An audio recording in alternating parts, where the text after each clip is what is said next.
This podcast is part of the Everyday Heroes Podcast Network, the network for first responders and those who support them. Disclaimer. All views expressed on What Makes Us Fire are solely those of the person or persons giving them. What Makes Us Fire does not represent or claim to represent any particular city or fire department, and therefore make the claim that all views and standpoints are affiliated with What Makes Us Fire and with What Makes Us Fire only. Any mention of certain fire departments or cities within the interviews are solely for informational and opinion-based dialogue. In short, if you have a problem with what's published, just say something about it and don't be a Richard. What is up, What Makes Us Fire? This is Josh, your host of the What Makes Us Fire podcast, founder of the What Makes Us Fire Foundation. Thank you for joining us on the show today. I know it's been a minute since I've last published a show. You're going to have to forgive me on that. Got a lot of stuff going on, a lot of things in the works, and dealing with some crazy, weird stuff. And if you follow on social media, you kind of know what that is. However, beyond all that, we are back. And to kind of get us kicked off on this next series of podcasts that are going to be coming up, I'm going to be a guest on a few of them as well. We are jumping in with an author named Mr. Bob Taylor. Mr. Bob Taylor was a U.S. Air Force veteran who flew 11 combat missions in Desert Storm. He retired from the U.S. Air Force and went and started his own company and literally excelled. But the cool thing about this book that he wrote, From Service to Success, you can find it on ebooks right now, is he dives into the things that he has learned about dealing with mental health issues as a veteran coming out of the service, like immediately after. He found like there's no transition process, and he kind of wanted to tackle that. He wanted to tackle that in a way that would help our veterans feel like they can find their purpose when they come back into the civilian world. And before I get way too deep into it, because the conversation was very, very interesting, he actually has some different viewpoints about some topics that we've talked about in the past. And I want you guys to listen to this because these are his experiences. And just because they happen to him doesn't mean it can't happen to you. And it doesn't mean it will happen to you. But the more experiences that we can share, the better understanding you might have for yourself later on and moving forward with your story and your mental health journey. So without further ado, and because I keep rambling on, quick plug for What Makes Us Fire. Visit whatmakesusfire.org. Check out the site, make a donation, get some swag. You'll be helping the What Makes Us Fire podcast grow and the What Makes Us Fire Foundation grow. So again, thank you all. And ladies and gentlemen, this is Mr. Bob Taylor. He said not to call him Mr. Taylor, just call him Bob. So here's Bob, good friend of mine, author of From Service to Success. We'll stick with that. It's just frosting. I'm only 37 years old, Mr. And I can tell you what, having the life experiences that I've had so far is probably the reason why I'm showing a little bit of gray. Not to mention, I have no hair on top. You're lucky. You're lucky you got hair still. Well, we're all on the same path. Just some of us go there a little bit faster. But yeah. First of all, you can call me Bob. I'm totally fine with that. All right, good. It's a habit, so you're gonna have to forgive me for that. But I usually just say Mr. or Mrs. Sir, yes sir, no sir. It's been ingrained in me since I was a kid. So sure. So yeah, Mr. Bob Taylor, just Bob. Thank you for joining us on the What Makes Us Fire podcast. It's very interesting how we got you to come onto the show. You're one of the first guests that I've had on the show that actually had a marketing team reach out to me, or a managing team. Yeah. Now I do have another one that just reached out after you, which is starting to blow my mind, which is saying, okay, the podcast is starting to get a little bit more recognition, which is good. I'm all for it. But it was interesting. A lot of my guests that I have are people that share their stories, to be frankly honest with you, on social media. And so, I've had artists, I've had, authors, And then a lot of content creators like YouTube and other Sure. and all of them being either veteran or first responder realm, all of them, and or their family members, because I like to get a different perspective from the family as well. Like, we can't forget about the family. So, Absolutely. Having your team reach out to me it meant a lot to me, and they sent me a little bit of your bio, and I'm floored. You have quite an extensive bio here. Do me a favor. Give us a little bit of the background of where you came from and stuff. Give us this bio that I have here in front of me. Give us a little bit of a rundown version of that. Sure. So first of all, thank you for the invitation or accepting the Oh, absolutely. I would have asked you outreach. I would have asked you to come had I found you some other way. I definitely would have asked you to. Yeah, and that's, maybe that's a generational thing, is that I don't have a kind of an online presence. That's something that I'm trying to get a message out that I think needs that online outreach. And so this is kind of a new avenue for me, but sure, I'll go into my background. But before I get started in that, I know that your show kind of highlights first responders quite a bit. So my show highlights both first responders and veterans. We're all about the civil service community in general, and the military is just as much part of the civil service realm. So I do both. I've actually had more veterans on my show than I've had first responders, believe it or not. Okay. Well, I just wanted to kind of point out that I have a kind of a generational connection to first responders. I don't know if people know this, but ambulance services used to be run by funeral homes. Yep. And it was back in the 1950s that my father actually went from working as a mortician and started one of the first ambulance companies in Michigan. And so my brother's a paramedic up until the conflict. He was serving over in Ukraine, helping with some of the international peacekeepers or monitors that they had over there, trying to keep track of what was going on prior to this conflict. So it's just an interesting kind of a generational tidbit. That is really cool. A lot of people don't know that ambulance personnel did start off as morticians. Basically, they get paid per body. So if they brought a live one to the hospital, they got paid by the hospital. If the patient ended up dead, they got paid by the family. So either way, they got paid. So yeah, it was very interesting until some much needed regulation happened. Yeah. Initially it was just about speed to the hospital, right? Yes. There was no treatment. It was just putting them in back of, and at the time they just put a light on top of the hearse, put the cot in the back, and just get to the hospital as fast as possible, because that's where the care was. And then you get into the EMTs and the advanced EMTs, where the care was actually being provided out in the field. And I think that's a huge part of the first responders development. Absolutely. Okay. Sorry. I get off on little rabbit trails, and the reason why I do is because we get a little bit more of your background, so a little bit more detailed information. So, of course I'm a husband, I'm a father, I'm an uncle, and one of my favorite roles is as what my grandson calls me is Bumpa. I've got family at the forefront.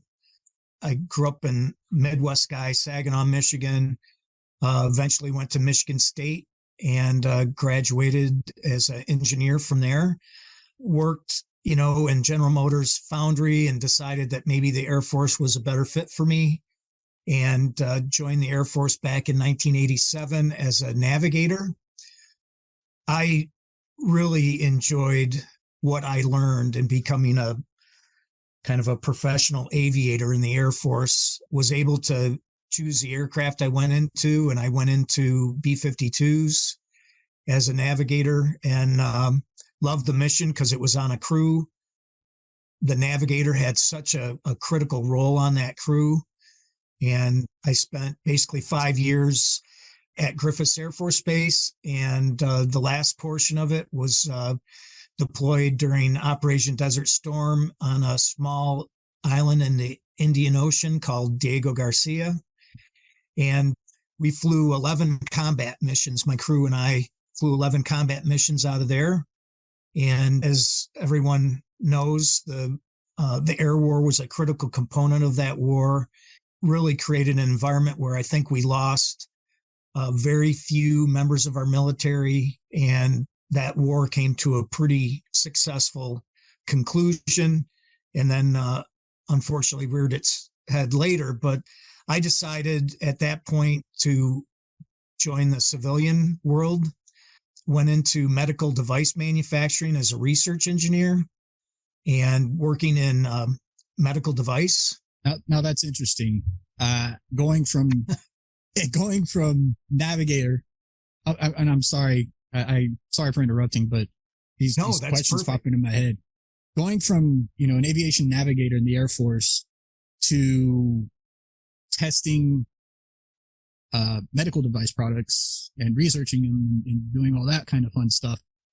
Where is the connect there? It's a little bit. Yeah, the connection was, I knew that I was going into a new chapter in my life. Mm-hmm. And my best friend from college was working for a medical device company in Kalamazoo, Michigan. And they were hiring, and they were actually hiring for a different position. But then as I interviewed, I kind of fit into a more of an R&D development engineer, and they brought me on in that role. It was just a perfect environment. The owner was kind of a manufacturing savant. I learned a ton about running a small business and actually moved from the development side into manufacturing operations, and moved into marketing, and then started doing some M&A work. And over the course of that time, I rejoined the Air Force Reserves and KC-135s and was a navigator in those. So overall, I served for just under 18 years in the military. Oh, wow. And how many of them were full duty? Active duty was the first 6 years in total. Okay. The rest of it was either KC-135s, or the last 5 years was as an Air Force Academy liaison, just going around. And people thought of us as recruiters for the Air Force Academy, but I think I spent more time just trying to make sure that these young people understood the sacrifice that they were going to have to make to go into the Air Force Academy. Right. And so our role is to make sure that, every year, 2,000 great people made it into the academies. So I did that in parallel with my working career. And about 6 years after I started with that first company, two partners and I started up another medical device company. I was in charge of the operational vision of that company. And after 3 years, I felt that I had what it took and the vision to create my own business. So in 2002, I started the company that I'm wearing the company swag here, Alliant Healthcare Products. So we just celebrated our 20th anniversary here just this summer in August. Awesome. Congratulations. That it bewilders me, and it's crazy how people decide, especially our veterans, when they come home, what they decide to do. I always have it in my head that they're probably going to choose something close to, if not extremely relevant to what they did in the military. Right. Like MPs might go for the police academy, or, aircraft mechanics might go try to find a job, with the big airlines as a mechanic, or, something similar to that. There's just not a lot of need for navigators in the civilian world. So not necessarily, no. But for me, like when I hear navigator, it's like, oh, maybe he would have been in the, control towers at a big Air Force base or a big, airport or something, and I don't know that industry very well, so I couldn't say whether or not that'd be something easy to get into, but it's interesting to hear how people find that other niche after that military life. Right. So the last piece of my background is the most recent, and I've become an author, right? And so I wrote this book that's kind of over my left shoulder. It's called From Service to Success. And just tying into what you said, a lot of this book talks about this new mission and new purpose after service. I think many veterans discount their capabilities and what they can do after service, and really might not find the true passion or the true fit that they might have after they've spent time in the military. Why do you? And that's the most critical thing. But why do you think that is? I mean, you're taking these men and women that, I mean, you got to have some confidence in joining into the military, some know-how, some confidence in yourself, knowing that you can do the job. Very rarely do you find somebody that's like, oh, I went to the military, I didn't really know what I was doing. I kind of no. Right. You have people that are very proud of what they did. They're proud of the jobs that they had. They're proud of the service that they gave. And so when they come out, all of a sudden they're lost and they're scared, and there's this no direction. It's almost like, where did that, what was it that transpired to have that mindset change going from service? I think a lot of it is, people join the military at different ages, right? Mm-hmm. But the very first thing that you do is you go through either boot camp or officers training. Mm-hmm. And you're reprogrammed. The military doesn't want all the luggage that you have throughout your life. They don't want you doing what you think you need to do. So you're programmed to, in the Air Force, fly, fight, and win. You're programmed in the Army, if you're infantry, to kill an enemy. You're trained to obey orders. The military, if they do nothing else, is they're superior at training. And so as a navigator, they took me in a year, created someone that understood almost everything that there was about navigation, and not just in a small way. I mean, we were trained on how to, go around enemy defenses, fly at low altitude, coordinate in some of the most stressful environment that you can think of, and get to a target within, plus or minus 10 seconds of when we were supposed to be there. And that training and that mindset and everything that we do was part of a new mission that was programmed in us in those earliest years of our boot camp or officers training or specialized training. And so you become super confident and super capable in whatever the military wants you to be super confident and super capable of. And unfortunately, I'll give an example. A guy from Grand Rapids I talked to, he was a Vietnam veteran. He was in the front line in a firefight, shooting at an enemy and having the enemy shoot back at him in the morning.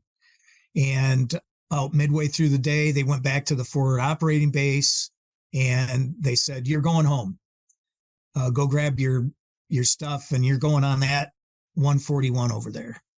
So he grabbed his stuff, was on a plane. Within 24 hours of being in a fire, he was in downtown Grand Rapids, almost like the bus opened the doors and he got out, and there you go. No preparation. No, here's what you're going to do, just from firefight to, being on the streets. And I think there is very limited preparation for how veterans are going to come back into society. It's not going to work. Do you think that, because that was fairly, that was a while ago, right? We're talking about 60 years ago almost. Do you think that there has been progression with that? Because now there's debriefs, there's programs, there's all these other things for veterans. When you tell a military guy that he's going home, mm-hmm. it's kind of like a horse going back to the barn. They don't pay too much attention. They don't necessarily value the out briefings and the preparation. A lot of it's aimed at a job. Here's how you get a job. Okay. None of it is aimed on what's your passion or How do you calm your mind? How do you deal with the trauma that you were exposed to? How do you reintegrate with your family? A lot of that is just kind of glossed over. And to be honest with you, veterans at times are their own worst enemy. They're kind of like, they've got that bravado, I don't need this. I got it. I'll figure it out on my own. I'll figure it. And that's probably one of the two things is I'll figure it out on my own and you don't understand are probably some common phrases that come out of veterans. And that was really the driving force behind my writing this book, is that I don't see anything out there that's really addressing the change in mindset that is needed for veterans. Well, was this idea that came to you, was it due to some personal experiences that you were having? And yeah, it sounds like it just hearing, I'm sorry to interrupt, but it sounds like just that brief bio, it sounds like you had it going pretty well once you got out of the active duty and you found a good job. You were starting, you were thriving within that job. Now, mind you, you just told me about your job. I don't know about the family life aspect and all that other stuff, and which is something I would love to delve into. But just hearing your career and how it went after you came out, it sounds like you had going pretty good. You were pretty with it. You knew what you were doing. And so I'm trying, I guess for me, I'm trying to find that where was that conflict at that you started noticing? So, that's the one thing that I tell people is no matter how someone looks or what seems to be going on in their lives, you can never tell. Tell. And I think I kept things from some of my closest friends, and there's many people that probably have no idea of some of the stories that I shared in the book. Just as an example, 6 months after I got back from Desert Storm, for no known reason to me, I started having hellaciously violent nightmares. Just things that I had never thought of before, like, hand-to-hand combat, stabbing someone, nuclear war, just horrific scenes that felt extremely real to me. And then 6 months later, just as weird as they started, they just stopped. And it was almost like being on a 6-month roller coaster and saying, wow, that was weird. Right. But, in retrospect, I dealt with a lot of irritability, some anger management stuff that, I really didn't understand. I describe it like everyone has someone in their life that is kind of annoying to them, or says, if you have a family, you probably have someone that's annoying to you. But someone that says something at the wrong time, the wrong way, but you kind of deal with it. This irritability is like waking up and everyone is like that to you. And you don't know why. You don't wake up thinking, how can I feel this way? It's just like everything seems to feel like the world is against you, or it's just irritating and it's just really hard to deal with. Again, just like the nightmares, I don't know why. It's just dealing with something in my mind, some trauma or something's going on that I didn't understand. And then about 16 years later, I guess it was about 15, 16 years later, the nightmares came back, and like with a vengeance. And again, no rational connection with what was going on in my life, but they were so bad that I got to the point where I was afraid to go to sleep. And then a couple drinks before I went to bed, maybe that'll help me sleep through the night. And all that did was help me maybe fall asleep, but then the nightmare still came. And then, 2 drinks led to maybe 4 drinks before I went to bed, or however many.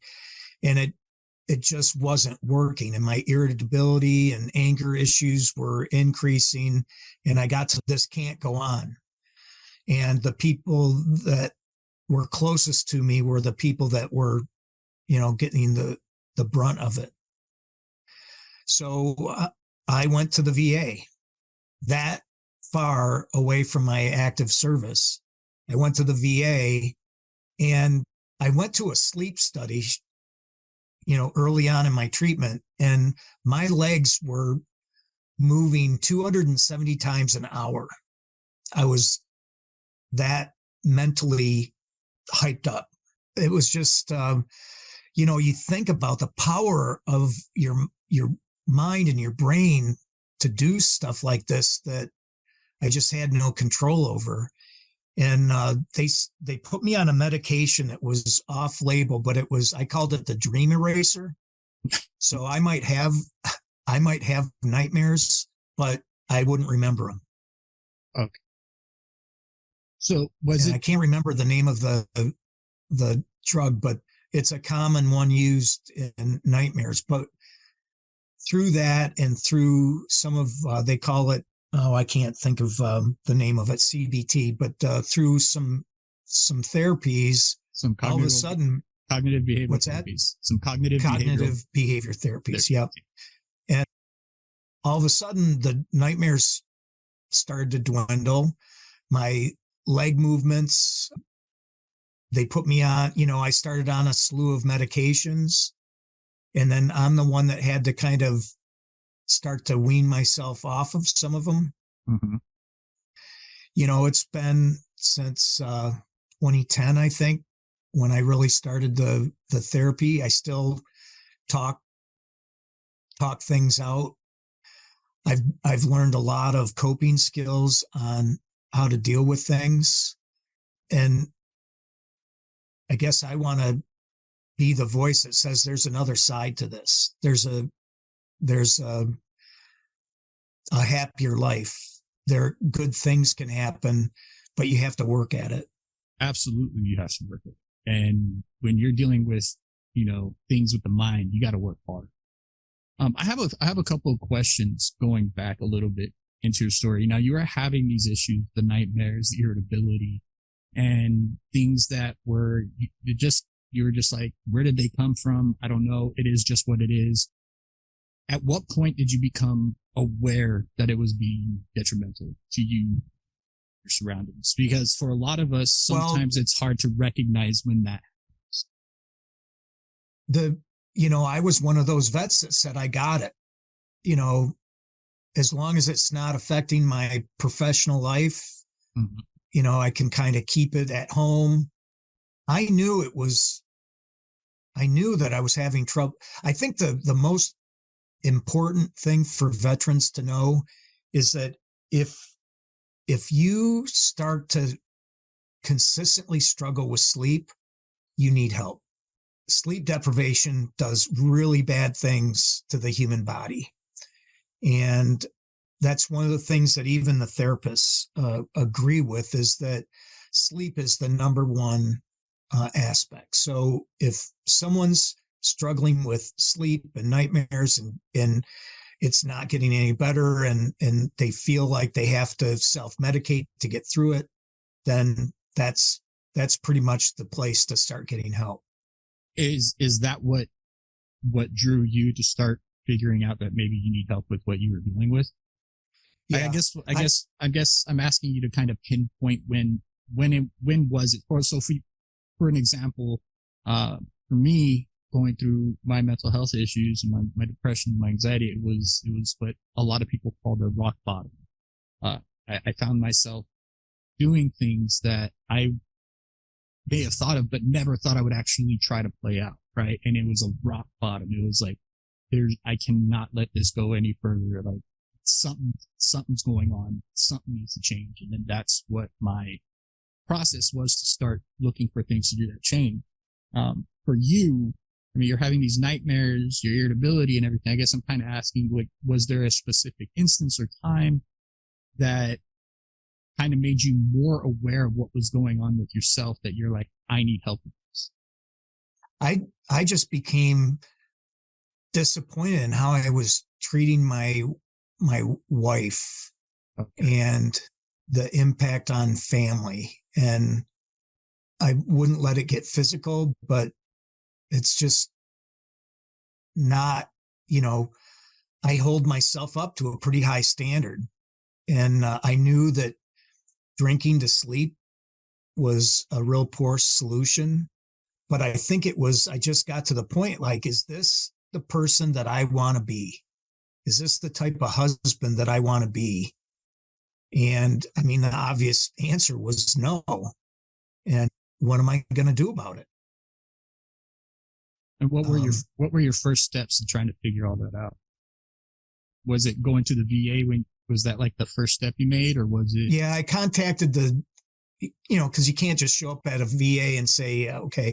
So I had to go to the DAV and write up all the, the application stuff. And it's unfortunate that it takes what it does to get in. But when I sat down with the psychologist, I said, I will do everything that you ask me to. I won't resist. I won't debate. I will do every exercise that you ask me to do. I will be your best patient. And I think I kept that promise. You found success with the VA, and this is something that I want to go into with the integration with mental health and the VA system. Historically, there hasn't been a good track record with the VA and the treatment of our service members coming home with their mental health. And I kind of want to get your perspective on it, because believe it or not, you're a rare story for me on the show with veterans that talk about the help they get from the VA. Everything from all they do is pump you full of drugs to they tell you to do this, do that, but then it takes 3 or 4 months to get your next appointment. A lot of horror stories, right? A lot of horror stories about the VA and their mental health treatment. It sounds like you had a pretty good experience. Now, do you believe, or what do you think that's attributed to? Do you think it might just be the area you live in? Because I'm trying to pinpoint where the VA may or may not be going wrong with this and where they can improve. Yeah, I think about that too. I've been asked that. I think I was incredibly fortunate with the psychologist that I connected with. I give her a lot of credit for her demeanor, her listening skills, how she responded to me. I haven't always had great outcomes. I've moved and I didn't connect with the next therapist the same way. I pushed the issue to have both a psychiatrist and a psychologist in my treatment plan because I believe that there is a role for pharmaceuticals. Oh, absolutely. But not exclusive. And I personally felt that the psychologist was more aimed at non-pharma coping skills. And so I tried to use, both to the maximum benefit that I could. One thing I learned in my treatment was that I was suffering from depression. So I've been going through kind of a long treatment for depression because that sometimes that sets up all these other things that happen in your life. So I agree that, because I've talked to veteran friends of mine that haven't had good outcomes or that have had challenges. And I would just say that it's up to each veteran. If they don't like the therapist that they're with, find someone else. That is their option. You don't have to take whoever the psychologist that you're assigned to. You can provide feedback and they will find someone else for you to talk to. The psychologist I talked to, I asked her what some of the biggest developments were recently, and she said it was the integration of mental health into the primary care. So if you go into the VA for primary care for diabetes or for whatever else your health issues are, it's pretty seamless to get connected with mental health. So I think the I think there's a realization within the VA that they have a history, but I also believe, talking to the people I have at the VA, that there are some very dedicated people to doing great things. And I don't want to bash the VA in any way, shape, or form. Obviously, there's a bunch of success stories. The VA is there to help our military servicemen and women when they come out or whenever they need it. And so I'm not bashing the VA in any way, shape, or form. However, like I said before, there's just too many horror stories that I have been, exposed to, that I wasn't having the best confidence in the VA in doing what I felt like could be done for our servicemen. And this is recent too. This isn't God forbid our men and women would have to go through something, 30 years ago, go through the VA system. There's been a lot of developments. There's a lot of new developments and new procedures and new programs that have been implemented into the VA system that make it 100 times better than what it was, 30, even 10 years ago. But I still think there's something missing that, I don't know. It's a mindset that I think we're missing, right? We're letting all the servicemen and women know this is available, this is available, this is available, which is all well and good.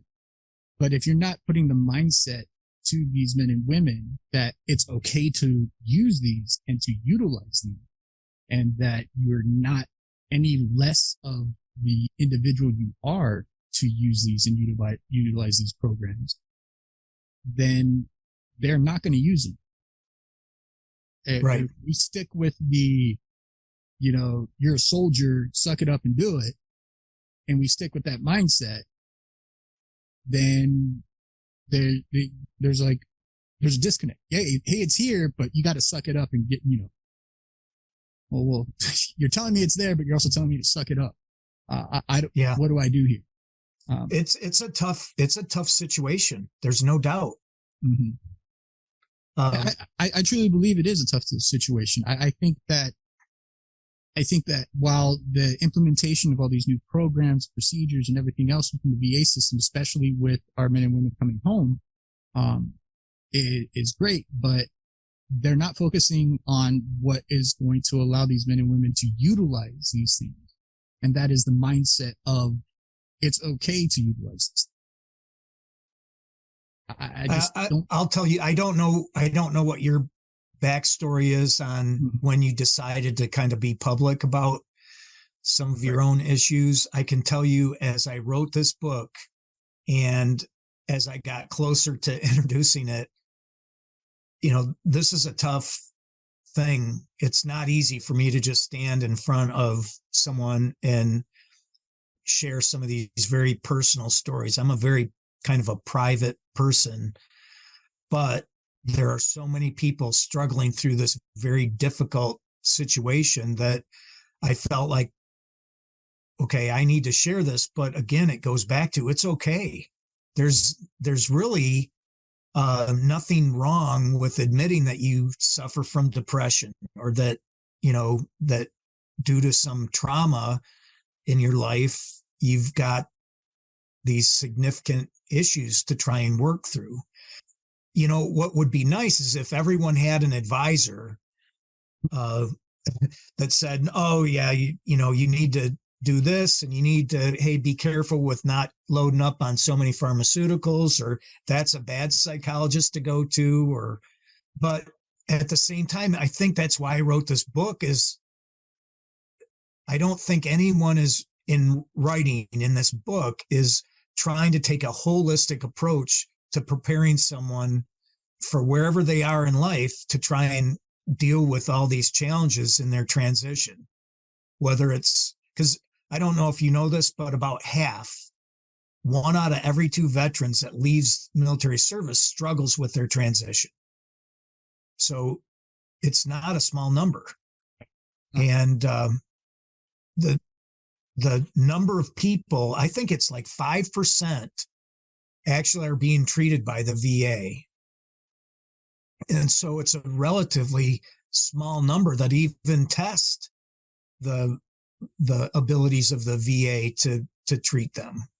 So what do you think that might be? It's not an easy answer. I'm sorry? What do you think that might be attributed to? The 5% of actual of men and women using and utilizing the VA. Do you think so? You've got it's like this funnel, right? It's people get out. A lot of people don't know that they're struggling. They just deal with it. Life's tough. Suck it up. Then, a smaller group of people know that they're struggling, but now I can deal with it. I can figure this out. And then a smaller number know that they need help, but don't seek it. And then finally you get people that go seek help. And then only a small portion of those really follow through on the treatments that they're given. So it's not the VA's fault, and it's not the veteran's fault, but there's just a misconnection or something. It's just that it's not lining up. Right. It should be almost mandatory that every veteran go through kind of a VA 101. That's a very good idea. I think that's a great idea. Right? Like, yeah, go absolutely. visit, do a field trip, go into the mental health department. It's not horrifying, No. It's like going into a family doctor. Go see. Some of these VAs are just phenomenal facilities. One of the things is everyone gets boot camp before they go in the military. They need a boot camp to go into civilian life. They need to be reprogrammed and get a new paradigm programmed into them to be successful in life. Oh, I agree with you 110%. It's the same thing with civil service members. I mean, you hear it all the time, these old hat firefighters, cops, and civil service members will retire, and 5 years later, they felt that there was no, how do I get through this? What do I do? And they pass because their life as they knew it is done. And there's such a high calling, right? Yeah. To be a firefighter, to be a police officer, to be a military person, it's a high calling. And that's the one piece of advice I'm trying to offer people is when you get out of the military, you have got to find a higher calling. You've got to find a purpose, a cause that is greater than yourself. Just getting a job is not going to get you where you want to go. No, it's going to be a lot more. And I think it's a lot of self things. Finding a family, all well and good is great. Like a girlfriend, or boyfriend, whatever the case may be, friends, all that stuff is all well and good. And yes, they do make you feel better. But if you're not feeling well with yourself first, none of that's going to actually matter, because you're going to be like, oh, I had a great day, go home at nightmares and not be able to sleep and wondering what you're doing with your life. Even though you have all these great things in your life, doesn't necessarily always mean that you feel like your life is fulfilled. And, right.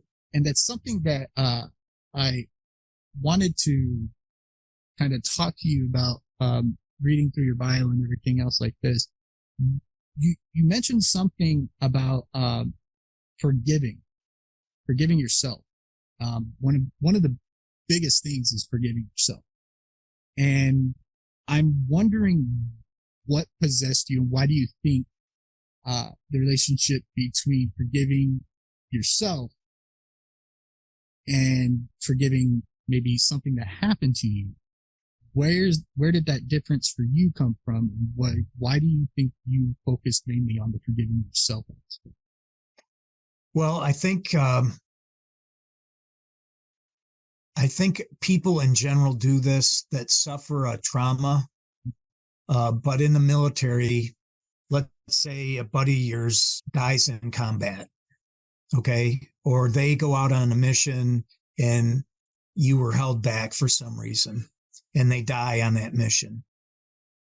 veterans are great at blaming themselves for bad things that happen to other people. I should have been there. I could have saved him, or it should have been me. For me, I could have been, when I was in Desert Storm, I wasn't necessarily the best version of myself. I could have done things differently. So people blame themselves all the time. And when you forgive someone else, it's actually not for that other person. It's for you. So self-forgiveness is just to let yourself off the hook for things that you're holding yourself for. Lack of forgiveness is almost like a prison. It just holds people back from really finding the best outcome for their lives. So self-forgiveness turns out to be one of the most critical things that you can do to move forward. Now, here's me playing devil's advocate, like I said I do at the beginning. Yeah. Some people would challenge that sometimes self-forgiveness can be used as a crutch to get away with behavior unbecoming. So, hey, I've forgiven myself for the bad decisions I made. You need to get over it. You know what I mean? Something similar to that. What do you say to people that might give you that kind of argument? That, well, it depends on what's on your heart. If you're forgiving yourself to get past a struggle, it definitely shouldn't be used to tell someone to get over it, because you can't go around harming people or doing things that are kind of outside the bounds of acceptable behavior. But usually what I'm referring to is when someone is holding themselves hostage to what typically ends up being is a false belief, a false guilt, something that they've implanted on themselves to say, you should have been there. You should have done this, or you should have, for people with addictions that have done certain things, if you're still in that situation and still doing it, self-forgiveness probably isn't going to be the best path forward. But when you've started to recover and you're started to move forward and you've kind of accepted responsibility, self-forgiveness, I think, is still critical. I think that's what I was looking for. The acceptance of responsibility, I think, is huge when it comes to self-forgiveness. We can't just say, man, this thing really hurt me, but I got to forgive myself for what happened. And then, of course, continue the actions that may or may not attribute to you having to forgive yourself again. But taking on the responsibility of the actions or the lack thereof. And I like what you said. A lot of what you're talking about almost sounds like survivor's guilt. So was that something that was, that you were exposed to, or that you kind of had to deal with?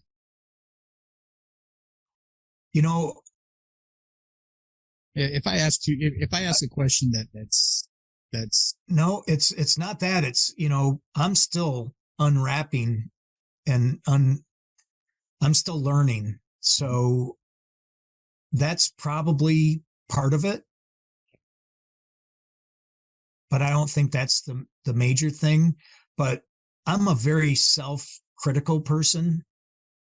So I hold myself really to pretty high standards. And so if I fall short, I hold myself pretty accountable. I'm pretty tough on myself. So that's where it comes for me, is that I really, expect myself. Part of my background that I didn't explain to you is that when I was a young man or pre-teenage, my dad came down with Lou Gehrig's disease, ALS, and dealt with that for 12 years. And he passed away when I was 21. And so that's a big part of who I am. And, so sometimes if I were to ask, who am I? Sometimes I'm about the successes that I've had. Sometimes I'm the the husband, father, and Bumpa, and sometimes I'm my adversities that I've overcome. Sometimes I'm the adversities that I'm still working through. So I think having something like a disease like that take your father at a young age I know it had a devastating impact on my family. And so I think that's one of the ingredients in my cocktail of issues that I deal with. Hit on this, and thank you for bringing it up. And I'm sorry to hear about your father. I think a lot of people tend to forget that before our men and women were military or civil service members in any way, shape, or form, we were all human beings first.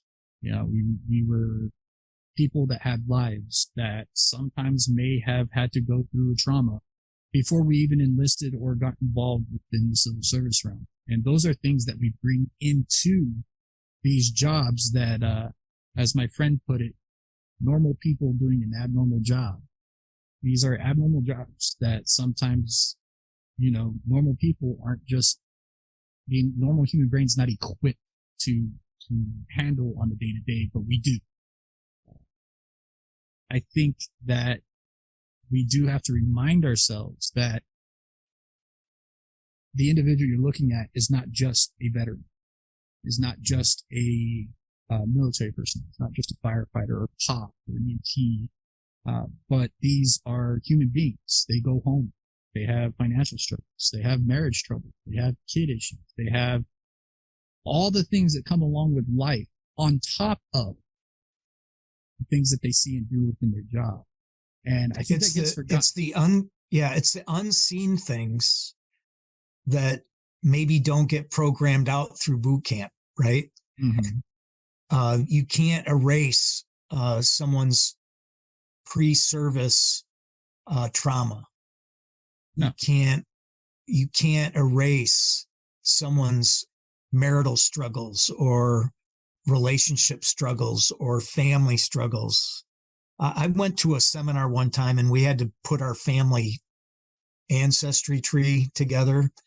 And then they had us put an X wherever there was like some major break, whether it was divorce, someone going to prison, or, trauma, or all this. Nobody's tree was free of the X's.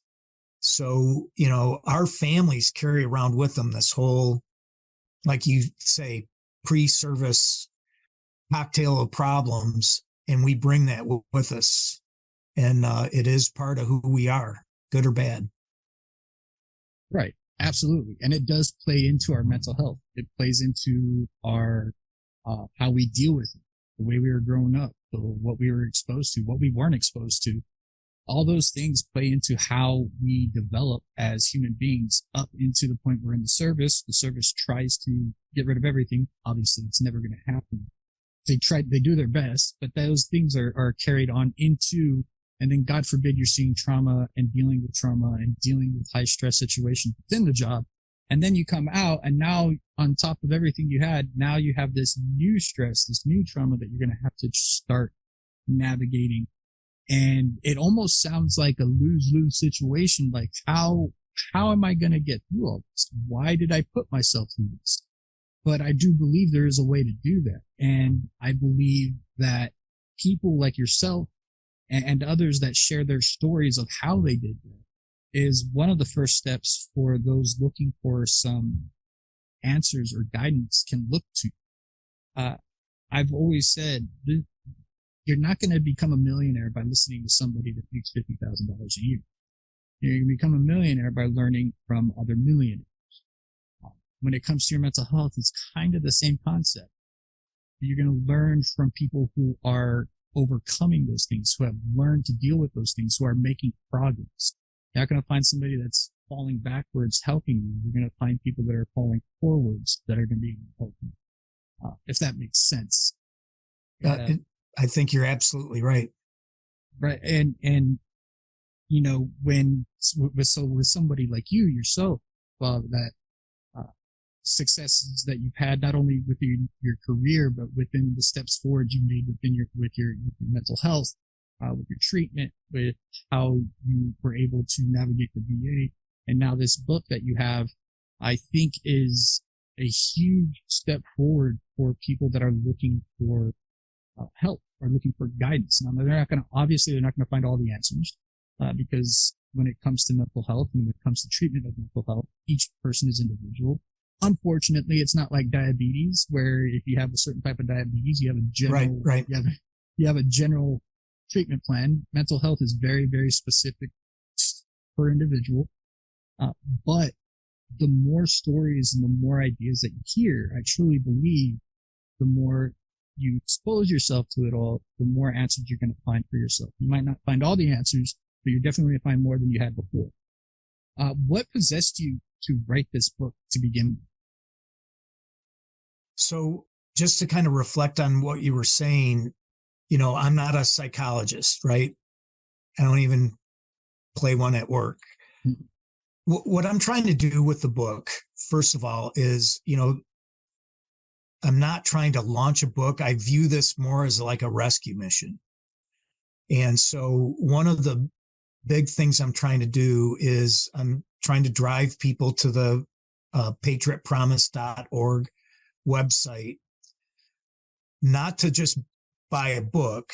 They can buy a book and give it to a veteran that they care about, but there's opportunities to donate books. So what I'm trying to do is I'm trying to get upwards of around 100,000 books that I want to go around and donate to veterans.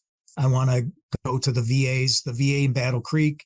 They want 500 books to help, and they want to use it in group therapy.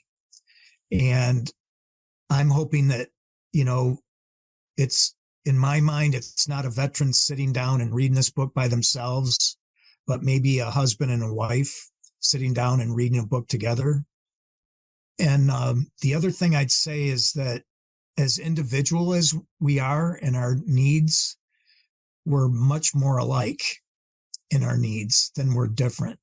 A lot of veterans will say, I'm going to take this alone. I can do it myself, or I feel isolated. There are millions of veterans that are dealing with very, very similar problems. I mean, if you look at the research I did in this book, you start to find that there's so many commonalities. Not getting sleep, not eating, not, as soon as they get out of the military, I'm not exercising anymore. The wellness goes out the window, or they don't feel like they're connected to the people back home. There's so many similarities that when you go to the question of why did I write this, that's what I kept seeing, that there wasn't really a book or something out there that kind of went through the whole thing and pointed out that veterans are not alone, and that there are certain things that you can do. Not saying that this is a cure. I'm saying that you can do things to change your mindset, to open your mind to a better way. And that's what really got me to write this book. Well, of course, these are CBTs, or cognitive behavioral therapies, or ideas that you practice yourself, I'm assuming. Actually, I don't go into the therapies like that. Okay. A lot of this is, for example, one of the first things that, if you're feeling bad about and you're overwhelmed with a feeling of being in a bad place, one of the first things that you can do is just start a gratitude list. It sounds like the opposite of what someone wants to do, but if you start writing down things that are in your life that you are grateful for, it has a monumental shift in your mindset. You start to see things for the good versus how much they suck. And it's a habit that you actually have to start a list of what am I grateful for? I'm grateful for the ability to go outside and do the things I want to do. I'm grateful that I can go hunting.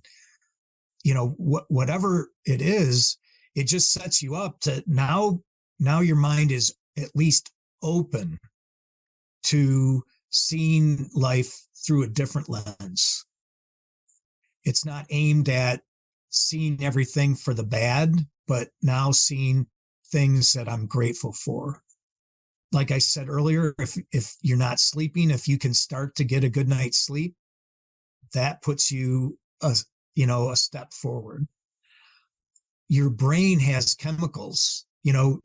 Everyone thinks that CBD is there. You have a cannabinoid system in your brain that releases different cannabinoids and serotonin and dopamine and endorphins. And so there are things that you can do to actually create those chemicals. One example is you set a goal for yourself, even a small goal, and you achieve that goal, your brain releases dopamine. So, it doesn't matter. Like today, I want to get this particular thing done. No matter how small that goal is, you'll start to release dopamine, and that makes you feel better. And so there are things, and that's part of what the book points out is just different things that you can do to put yourself in a better place. And then the last part of the book is aimed at, I'm not okay with veterans just getting a job. I want veterans to discover what their passions are. What do they truly want to do? And that's what I do at work. I'm the CEO. I want my employees not to just be happy with the jobs they have. I want them to kind of find out what their passion is and to reach their full potential. And I think why can't veterans be super successful? They're great with discipline. They've proven that they can go into just about any situation and handle it. And they can face some of the highest stress, most complicated situations and come out on top. They have some of the attributes that civilians don't even come close to. No. And absolutely. So if the only thing that's not there is they're not connected to their passion or they haven't found their purpose. So you put discipline and drive connected with passion and purpose, that's a different life. Oh, it absolutely is a different. I guess my question would be, how do you go about searching for them? How do you, and I'm sure you explain it and the way you did it in the book, but maybe you can give us a little bit, because I don't want to give you, like I said, I don't want to give the whole book away or anything, but how were you able to find that process, or what did the process look like for you when you were trying to develop that on finding that passion? So, my son is a documentary filmmaker, and in his kind of growth into what he was doing, he started working for a man by the name of Bob Proctor. I don't know if you've ever come across that name. Yes, I have. Okay, so he was in the movie called The Secret and talked about the law of attraction. But he was kind of a disciple of Napoleon Hill. And Napoleon Hill worked with Andrew Carnegie. And Andrew Carnegie had a belief that, successful people do certain things. And he told Napoleon Hill, he said, I'm going to put you in front of, the world's most successful people. And I want you to write a book on what makes these people so successful. So he put him with Henry Ford, with Vanderbilt, with Thomas Edison, all these people. And he came back with this massive book called The Law of Success. And I think there's 12 laws. And Henry Ford looked at it and said, that's not going to work. That's just, no one's going to read that book. So he went back and he wrote a book called Think and Grow Rich. And that book is probably behind the Bible as number 2 for the most purchased book. So Bob Proctor was, a disciple of this. Unfortunately, he passed away just a couple of years ago, but I had a chance because of my son's working relationship with him. Bob invited me, and I realized he called me an unconscious competent. And the way he said it, I always thought it was like, are you calling me a name? But what it meant was that I was kind of wired this way without kind of going through the book. I kind of was already living most of these laws. But what I found when I was with Bob is that it ramped up my game. And so as a part of that and bringing in some of the coaches under a program called Thinking into Results, I added a new business. I bought a new lake house. I did things, and I learned about wealth is not about the accumulation of assets, right? Some people think, okay, if I get $10 million, I'm wealthy. But wealth is more about circulation. It's about what are you going to do with the resources that you're being given? Do you use that to help other people? Do you help, are you helping others in business? Are you helping others in their faith? Are you helping others in their needs? So wealth is more, to me, it's about circulation. It's about what can I do to help my employees? I've got 60 families that I view I'm responsible for. What am I doing for those families? And I think in the next year, I'll probably have something like 100 to 120 people that I'm trying to provide for their families. So going back to, there's a process that you can go through that really can help you discover. You have to kind of use your imagination. And when you asked me early on in the interview, what kind of holds people back, is I think people abandon their imagination, or they don't exercise it. So when they get out, they think, oh, I was good at electronics, avionics. I'm going to go work in an avionics job. Instead of thinking I was really good at learning something and becoming highly successful at it, I can go learn something completely different and become an expert just by doing the same kinds of things and being a really smart and successful person. So it starts with imagination and creativity. And then there's some skills in visualization. So you start to visualize yourself. And that's one thing I'm really good at, is I visualize things in the future. And what that does is it starts to program your subconscious to actually believe that that's going to happen. Not that it's going to happen. Your subconscious can't tell the difference between what is and what isn't. So you start to behave like you're more successful. And then you start to set up goals. And that's what Bob Proctor really preached, is setting up a goal that you drive into your brain, in your mind every day, and set out a path to make that happen. It's interesting. So you bring in something that has been utilized in the past and kind of tweak it a little bit for today's thinking. Really, I love that you use the word imagination. Right? It's when we hear that word, use your imagination, it automatically took me to, be like a kid again, right? Think like a kid again. What did you want to be? What did you imagine you would be when you were a kid? And why didn't like, isn't it amazing that we have to go all the way back to our childhood?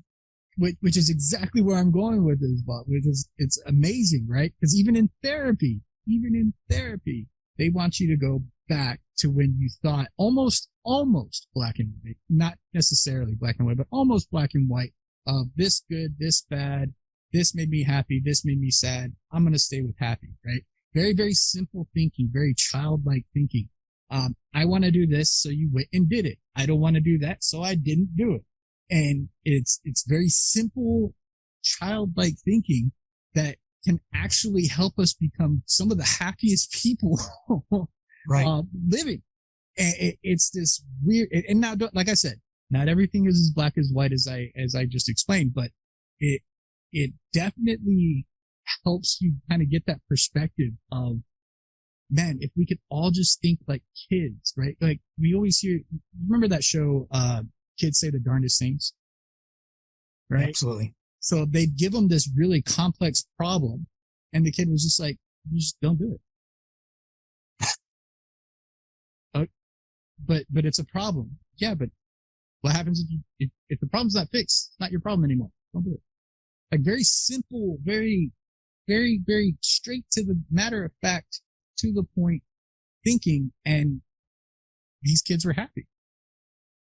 Right? Kids do what they want to do to be happy. And in therapy, you go back to that kind of what makes you happy. And can you use what makes you happy to make others happy? Right. It blows my mind how some of that for me, I was a workaholic, right? Mm-hmm. I can outwork anybody.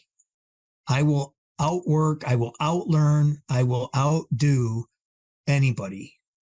And then what does that do for me? I'm successful at work, but am I happy? And like you said, you have to go back. What really makes you happy?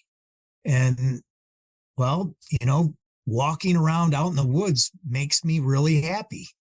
Going fishing really makes me happy. Right. And so part of my therapy, it sounds stupid, but I had to schedule time for me to go do things that made me happy. Just simple things. Isn't it crazy how growing up, how becoming an adult almost feels like you have to give those things up when you really don't?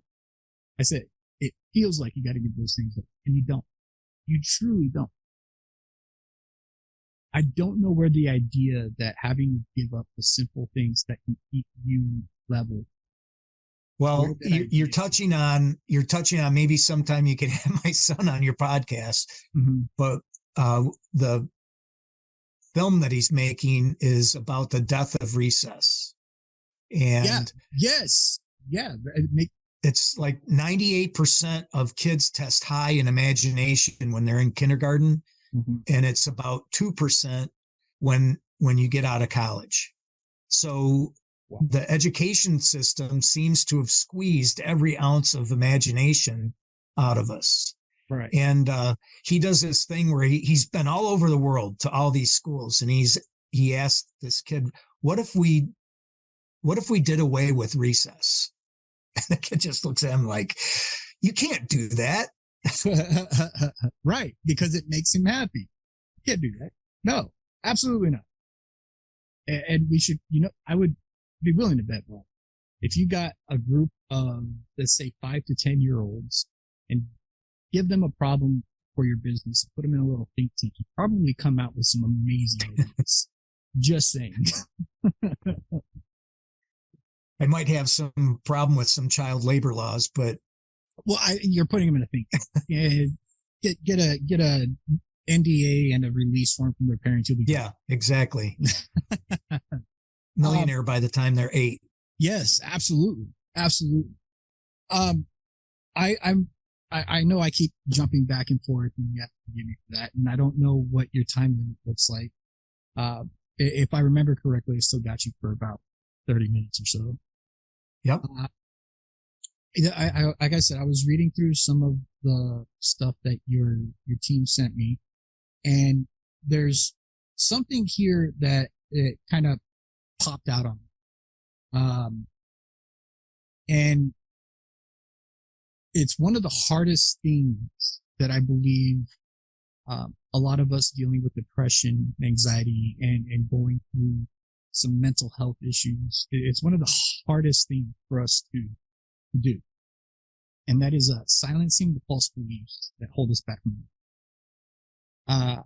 Silencing the false beliefs. And why I believe that's one of the hardest things for us to do is because at the time, we don't believe they're false. Oh, absolutely. So how do you discern what is actually false and what is true? And then how do you So in my therapy, so that's a big part of CBT, cognitive behavior therapy, is you have to take your, she would say, take your thoughts to court. And so you have to think about areas in your life where you struggle. And then I'm not a CBT specialist, but she had a way of getting down to identifying what they call stuck points, or things that you're just stuck on.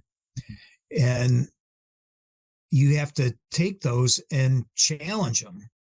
Like, because my wife said this, I interpreted it to mean, she said X, I interpreted it to mean Y. Well, did she say Y or did she say X? And, did she really mean what I think she meant?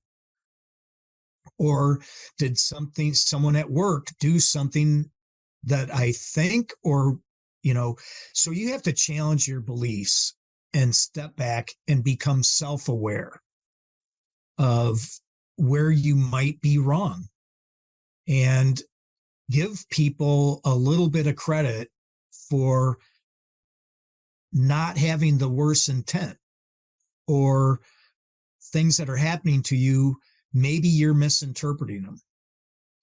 And if you start to evaluate other people's behavior or other circumstances with a different type of understanding, it's very freeing.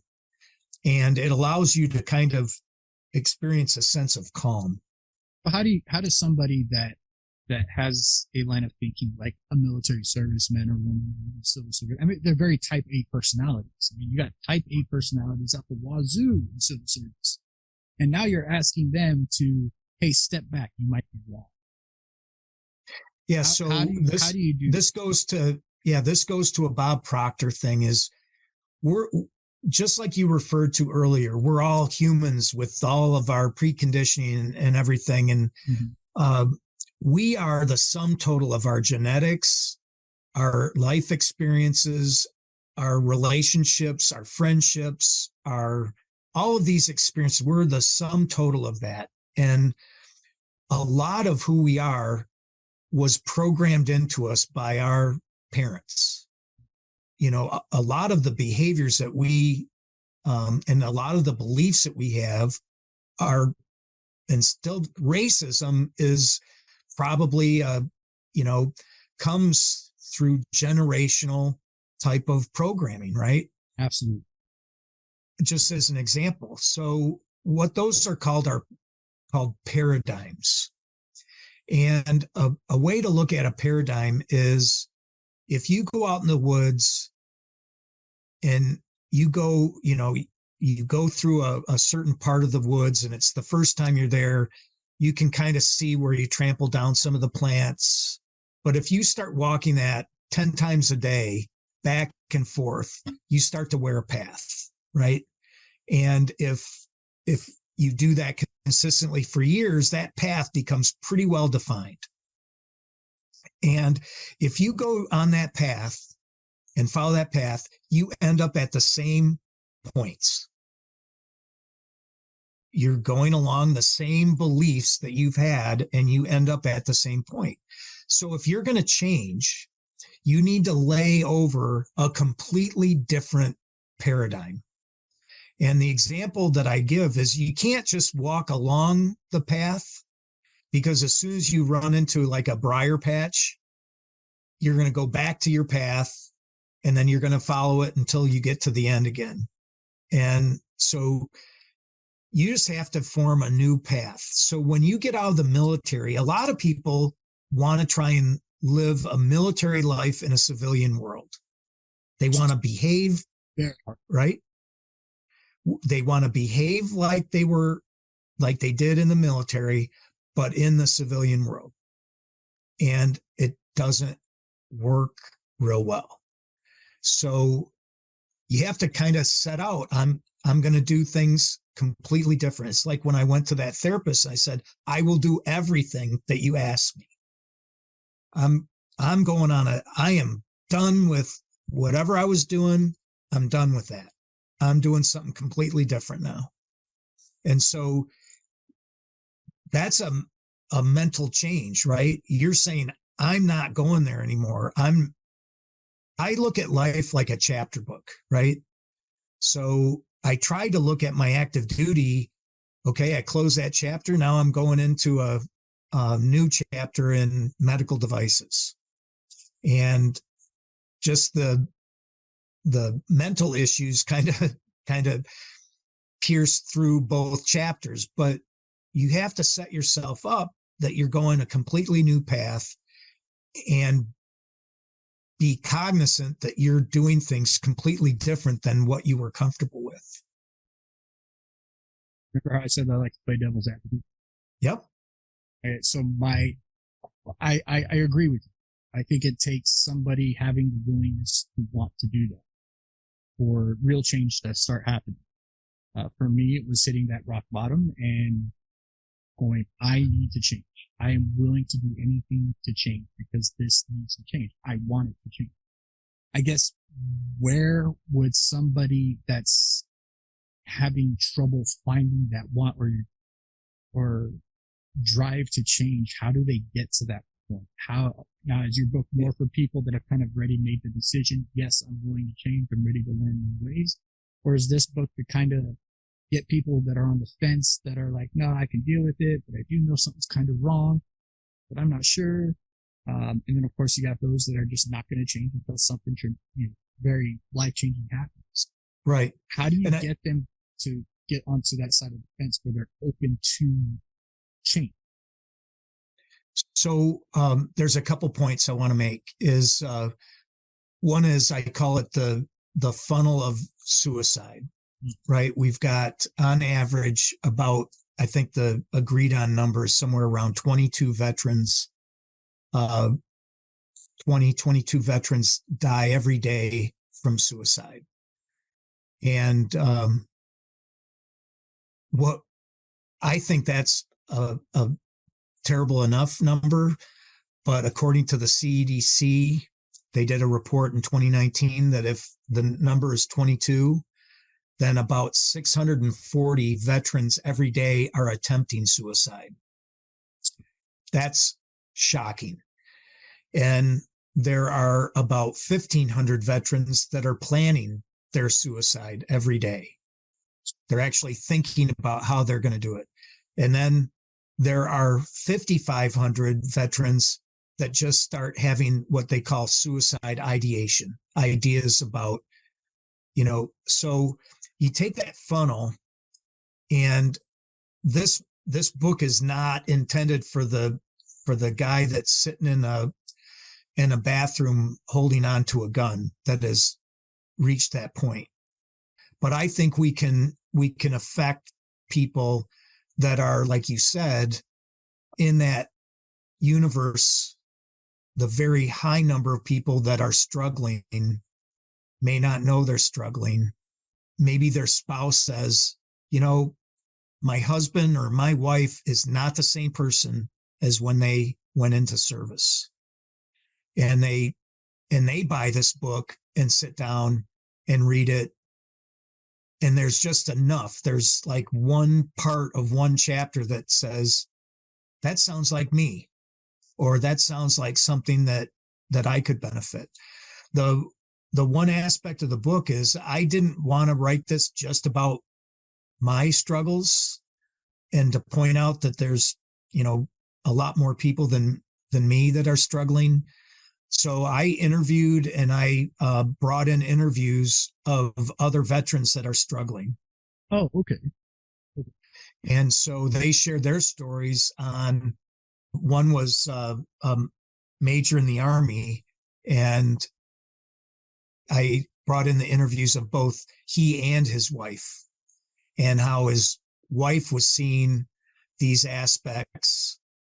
And he was just like, he would go on motorcycle rides to get away from his family. And he was like doing all these self-destructive things. And then it's typical that someone other than this person brings it to their attention that they need help, whether it's someone in their unit, a friend, a spouse, a child. It's some experience. And like you said, some people have to reach rock bottom and realize, and, for me, I reached a point where I was just like, this is not acceptable. But there are people that are struggling that, maybe it's just someone that says, hey, let's read this together, or let's do this together. And that's what my hope is that people can kind of just see one or two kernels in this whole book that makes them think, yeah, this is reasonable, or I am having trouble sleeping, so I need to go see someone.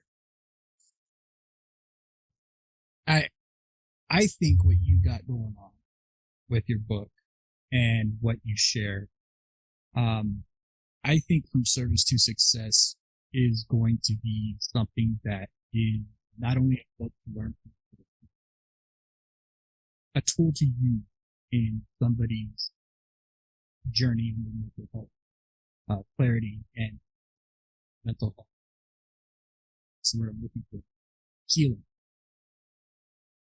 From what I've heard, from what you talked about, you've obviously done your homework. You shared, statistics and everything else, which I know you've done your homework on, because I do the exact same thing, doing what I do. And I would look at your book as not only something to learn from, but as a tool that can be used in somebody's mental health journey, mental health clarity. And I truly believe the more tools that are out there for our civil service men and women, the better. Absolutely. Not one tool is going to fix all, like we talked about earlier. And right. The more tools that we could have out there and the more ideas that are shared is another person that we can reach, another person that we can stop getting to that point of being in the back. Yeah. Intervene earlier, or self-intervene, right? Realize that, I think, just realize that you're not alone, that you're not going through this alone, that so many more people are going through it, and just, it's okay. Right. Yes, it is absolutely okay. Look, your story is unique to you, but your story in the generality, and what I mean by that is your story is unique to you because you went through your own experiences to get to the point where you're at now.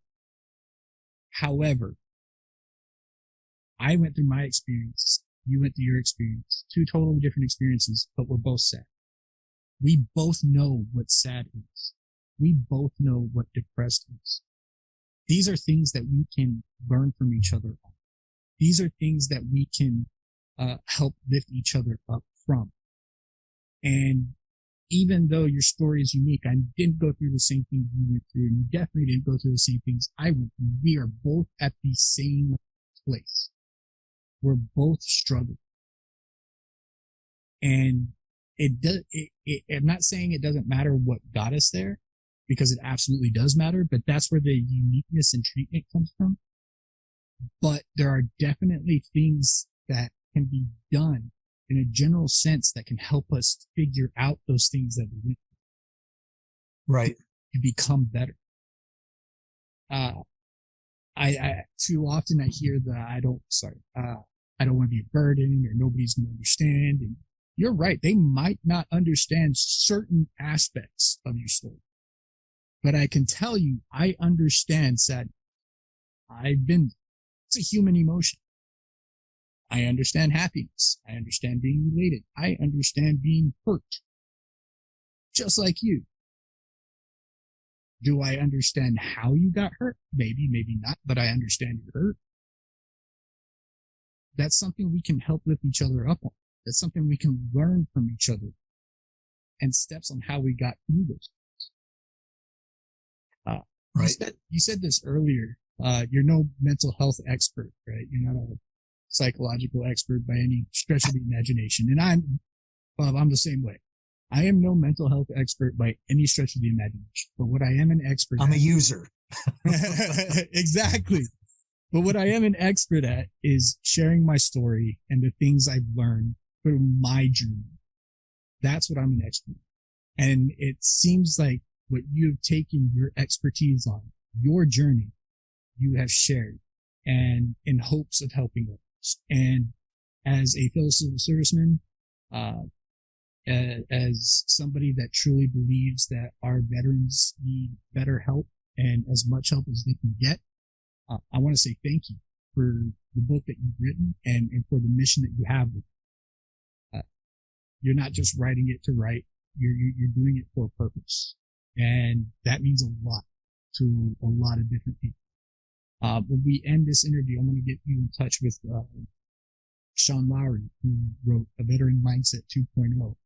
He also has a podcast, and he's fairly popular on social media, like 200,000 plus, that I believe that you two could have an amazing conversation and definitely share each other's works, because he's on the same path as you.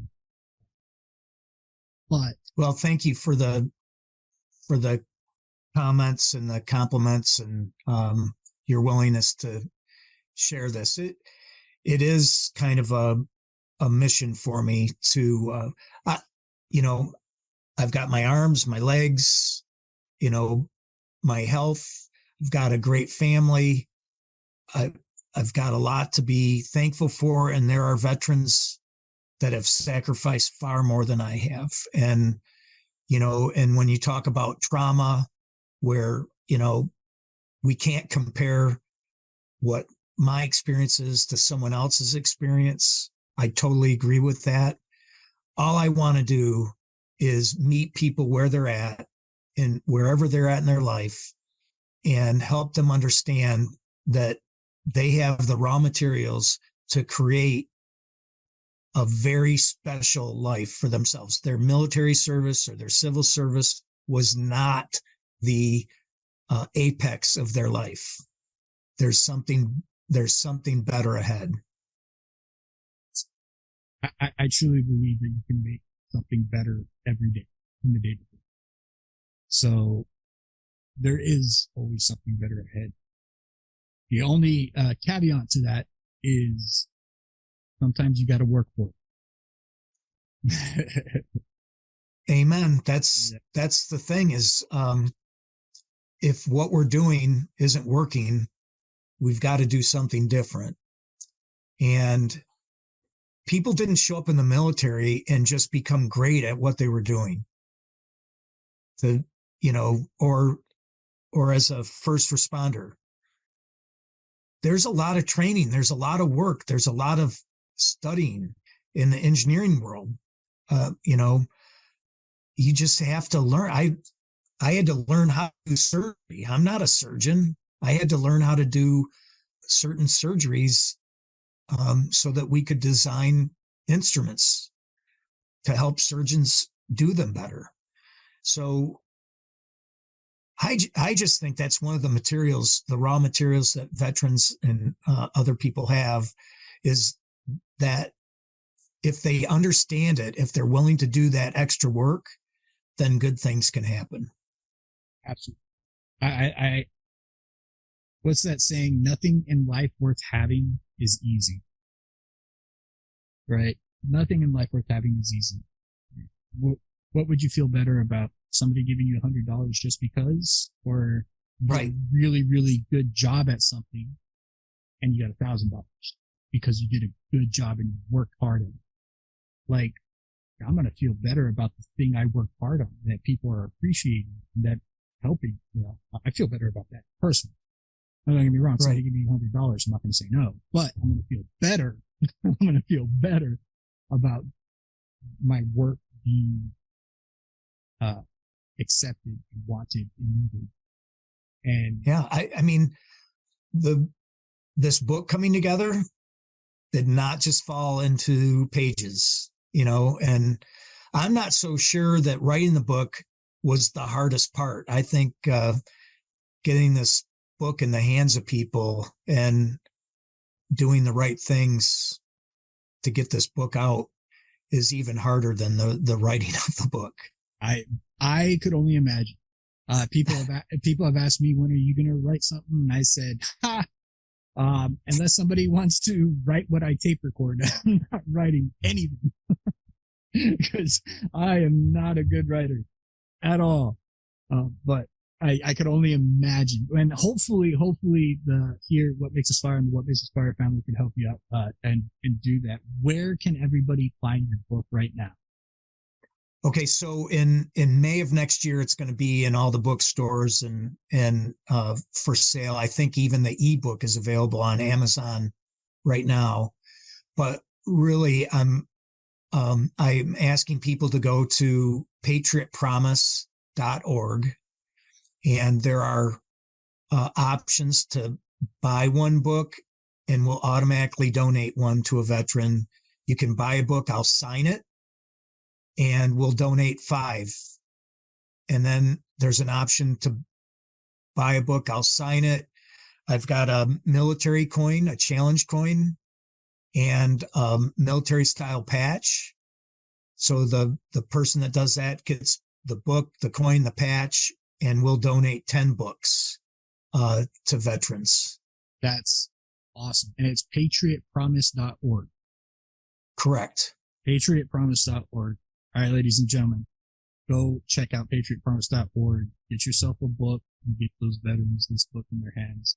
Like I said, this is a tool that I truly believe that can be used to help our civil service men and women get the help that they're looking for.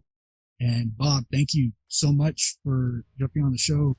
And thank you for sharing your perspectives and allowing me to question and kind of delve into things. Josh, I really enjoyed the conversation. I wish you the greatest success in what you're doing.